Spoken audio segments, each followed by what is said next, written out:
How to Study Effectively Masterclass. Studying can be frustrating, especially if you failed repeatedly before, get test anxiety, or have a study process that's boring, but I'm confident this video will help you make major improvements and make the process more fun.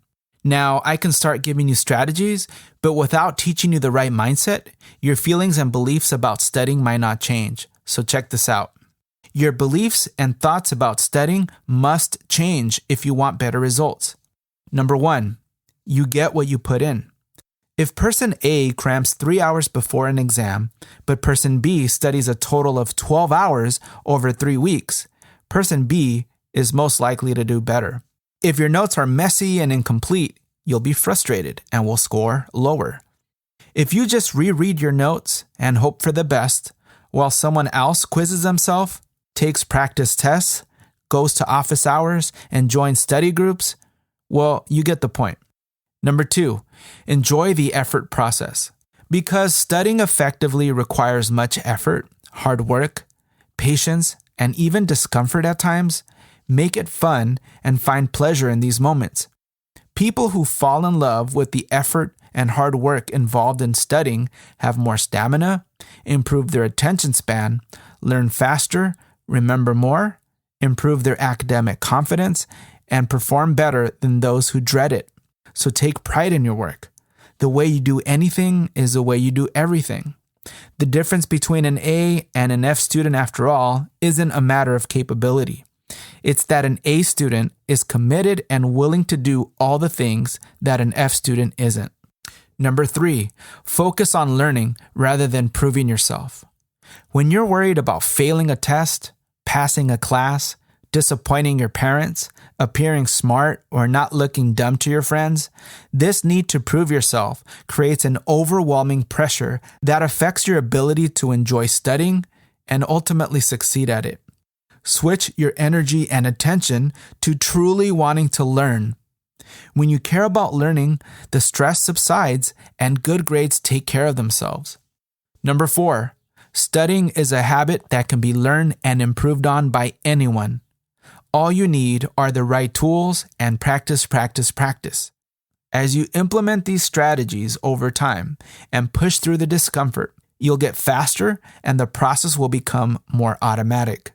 There's no limit to what the brain can do when we apply effort, use new tools, get help from others, and constantly improve. Even our IQs can increase. In college, I realized that I wasn't well prepared for reading textbooks and doing high-level math. My study skills, attention span, time management, reading and math levels were really low. I felt so far behind and struggled to do well. And I had 2 choices. I either get bitter or I get better. I chose to get better by first accepting how far behind I was and then creating a plan to catch up. I promised myself that I wouldn't look back, complain, make excuses, or blame anyone. After accepting my reality, I joined study groups, scheduled tutoring sessions, and studied longer at the library than my friends. I did catch up eventually, but I had to accept my reality, and I encourage you to do the same. It's so freeing when you're like, I just have to work a bit harder than others. No big deal. Bring it. Number 6, if you fail consistently, there's a problem with your study system, not you. Many of us were never really taught how to study. When we failed, we would blame ourselves for being dumb, lazy, or the teacher for not teaching well.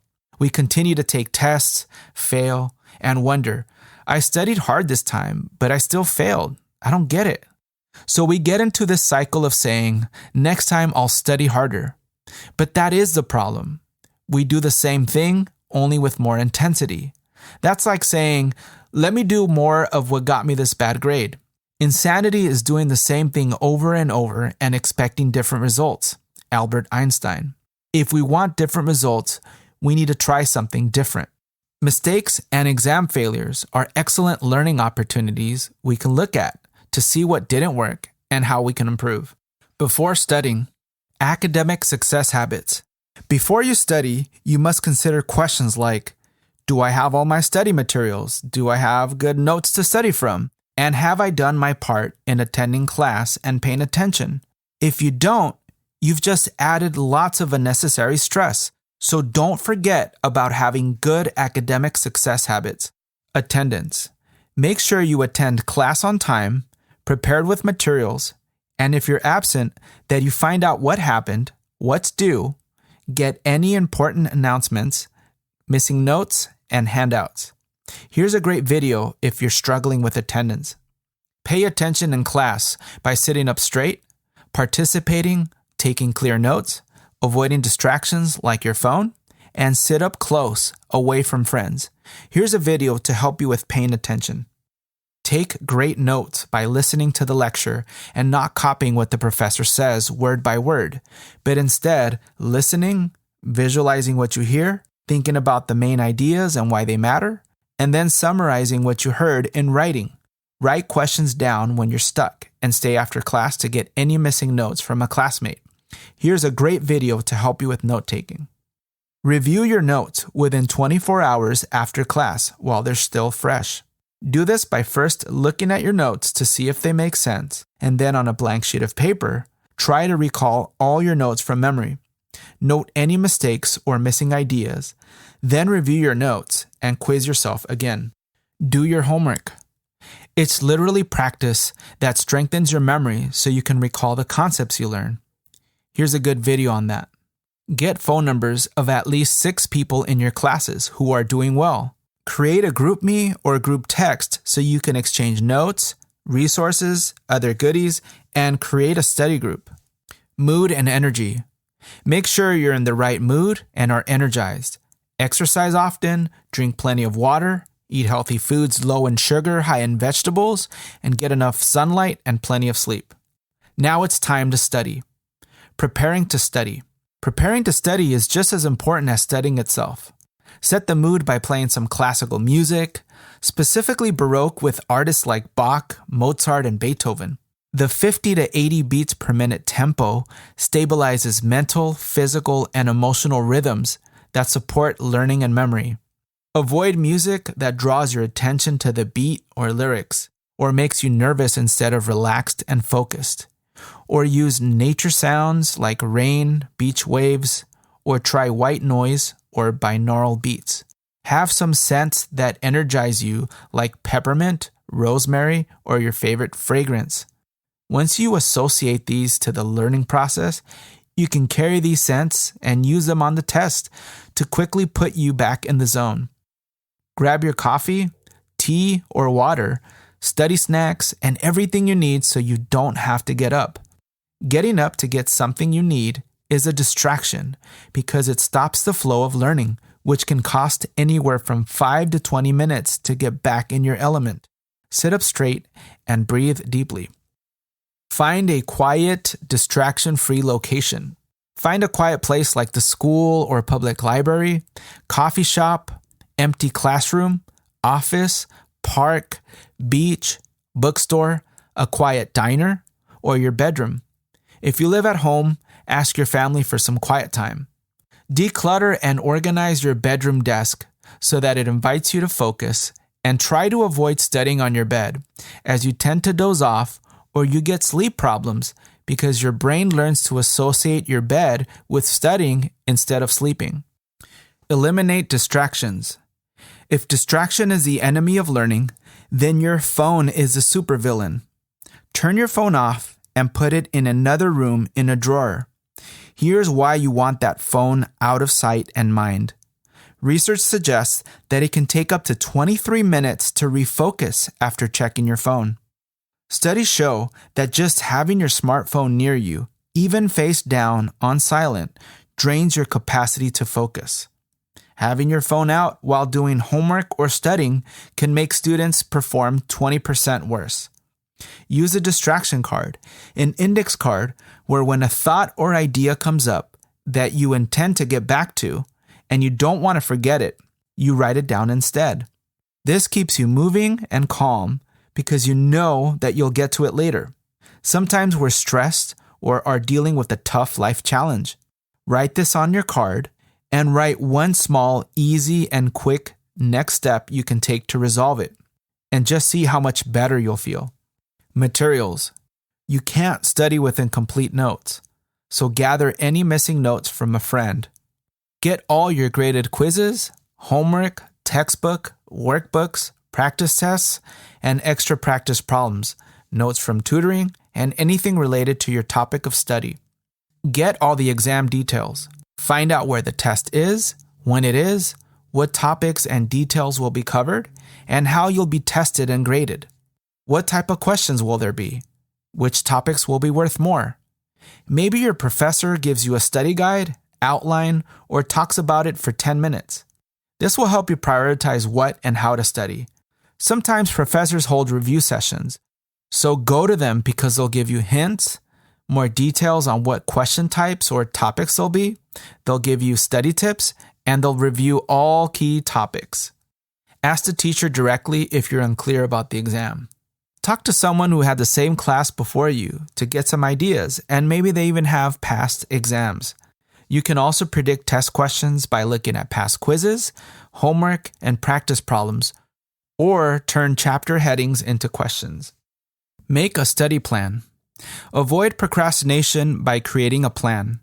A big reason why we procrastinate is because the study process seems like an overwhelming, never-ending process with so much to do. When you break it down into smaller, more achievable goals, you get a better idea of how much work is required and how long it'll take. This puts the mind at ease. You'll need 2 plan types, a study calendar plan and a study session plan. Study calendar plan. Most people never consider this because they're used to cramming on the last day.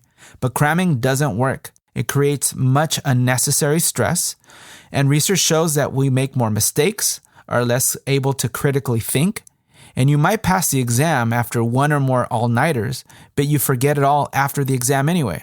Cramming, even with its downsides, barely works for standardized tests with multiple choice questions, recall-based short answers, and basic plug-and-chug questions.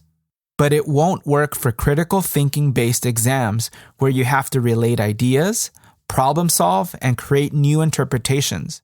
If a test in 2 weeks covers 6 chapters, then spread each chapter out, giving you time to study each well.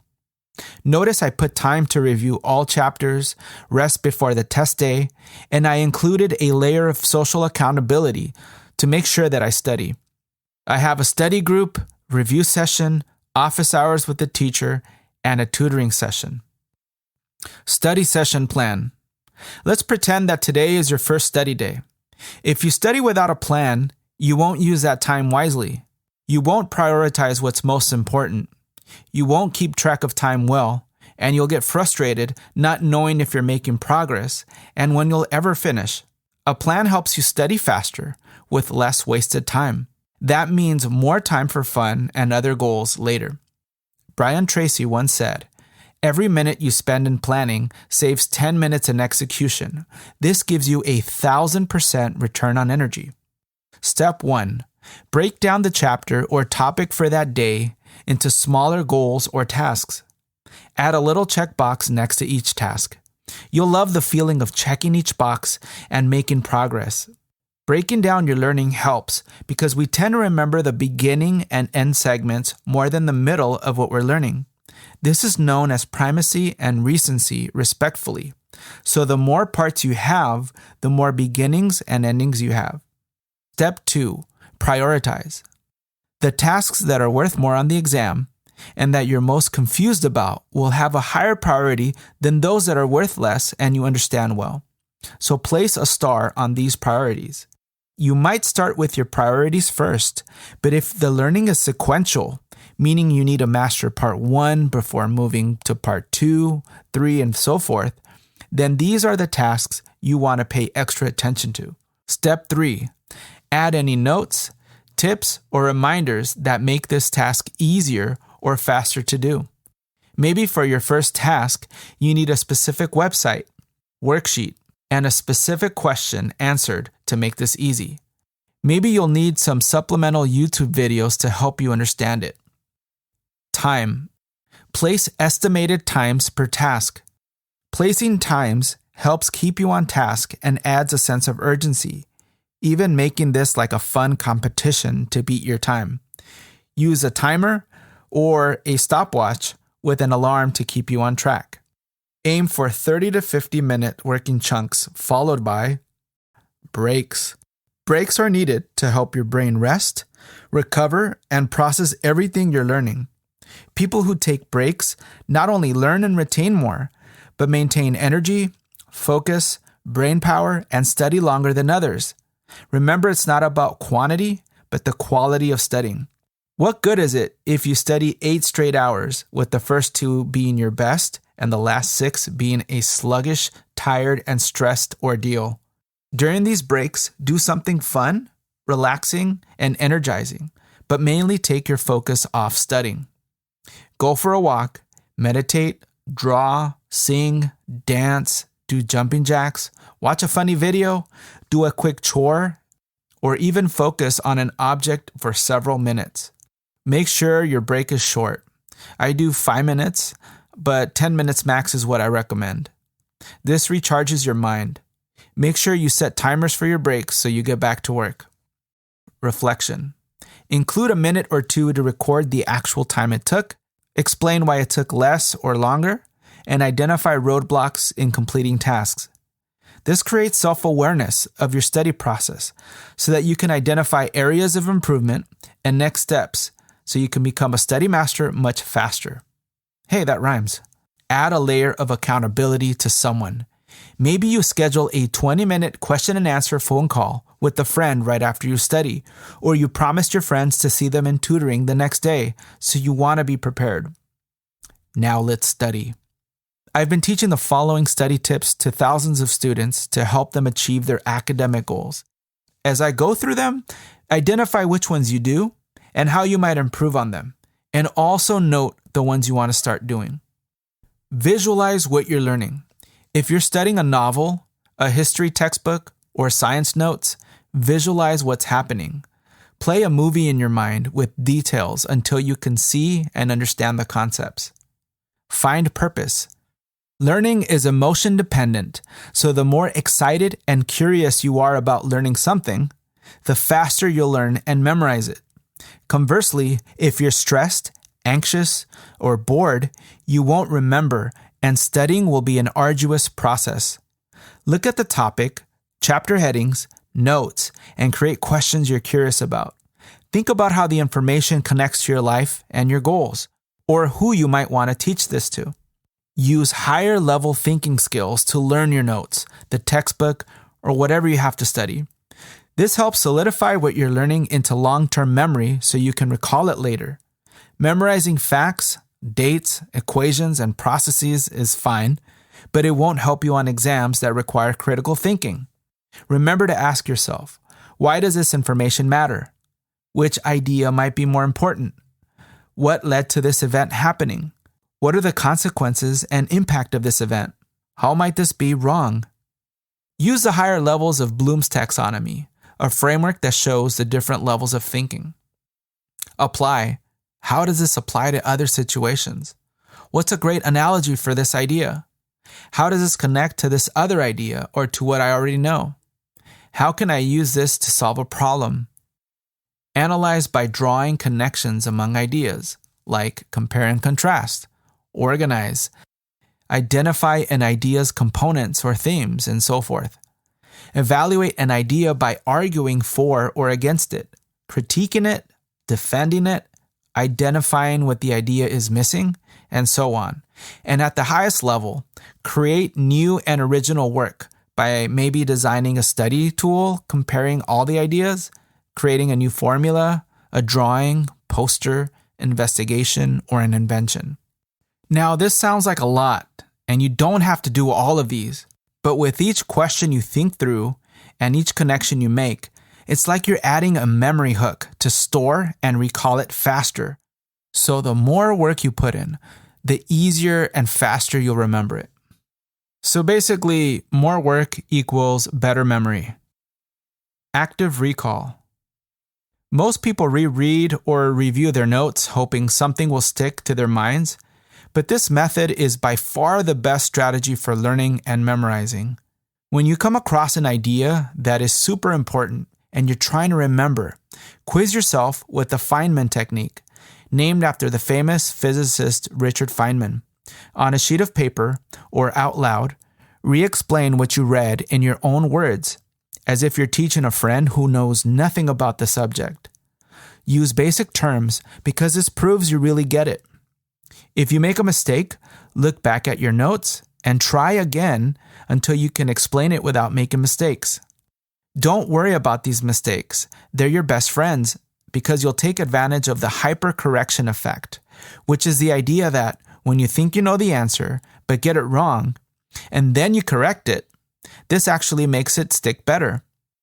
Keep doing this throughout, and at the end to quiz yourself on all the notes. This process of storing and retrieving information creates long-term memories. Use interleaved studying. Studies show that studying one topic at a time isn't as effective as studying different mixed topics together. It helps you compare and contrast different topics, find new patterns and insights across ideas, and it commits the information to long-term memory much faster. Review homework and quizzes. Look at the questions you got wrong. Figure out why you got them wrong, correct your mistakes, and use active recall to study them. Create little hints or memory techniques so you don't forget them again. Many of these types of questions are likely to be on your exam. Take practice tests and do practice problems. Gather old exams from friends who took the class, or ask the professor for extra practice problems. Answer end-of-the-chapter problems and questions in the textbook, and create your own practice problems, or find YouTube videos with extra problems to practice. Taking practice tests and doing practice problems not only reduce anxiety and build confidence, but you remember more and perform better on exams. Consolidate readings or PowerPoints. Studying from a big textbook and a bunch of notes can seem scary. So consolidate the key ideas from these onto PowerPoint slides, a Word document, or paper. For example, I read this book and wanted to memorize the key ideas. So I took what were about 400 pages of information and summarized the key ideas onto a Word document that ended up being 41 pages. Then I reviewed these and summarized these further and put them onto a 10-page document. Finally, I summarized these more and took out the most essential ideas until they fit onto 2 PowerPoint slides. This is what I printed out and studied from. As you can see, it has abbreviations and is shorthand written, but I'd rather study this than the whole book. I carry it with me to study anywhere, and because I've gone through this summary after summary process, I know each key detail and can expand on any bullet point further. If I forget details from a bullet point, I can always go back to my original big summary. You can add pictures, diagrams, and acronyms to make it even more memorable. This is probably my favorite method for studying so much information in a short period of time. If you have a lot of information and details to memorize, use a memory technique like acronyms, acrostics, or my favorite, the memory palace or method of loci. Watch this video to learn more. If you need to remember many different terms, create flashcards, or even better, make concept cards where a picture is on the front and the definition, examples, and other details are on the back. Learn more about concept cards here. If you get stuck on anything, watch YouTube videos that are easier to understand and more visual, like whiteboard or explainer videos, animations, and teacher solving problems on the board. Refer to your notes, textbook, or a friend. Write your questions down and bring them to a teacher's office hours, tutoring, or your study group session for help. So what's your favorite study tip or idea to share with others? Drop a comment below and like, subscribe, and share.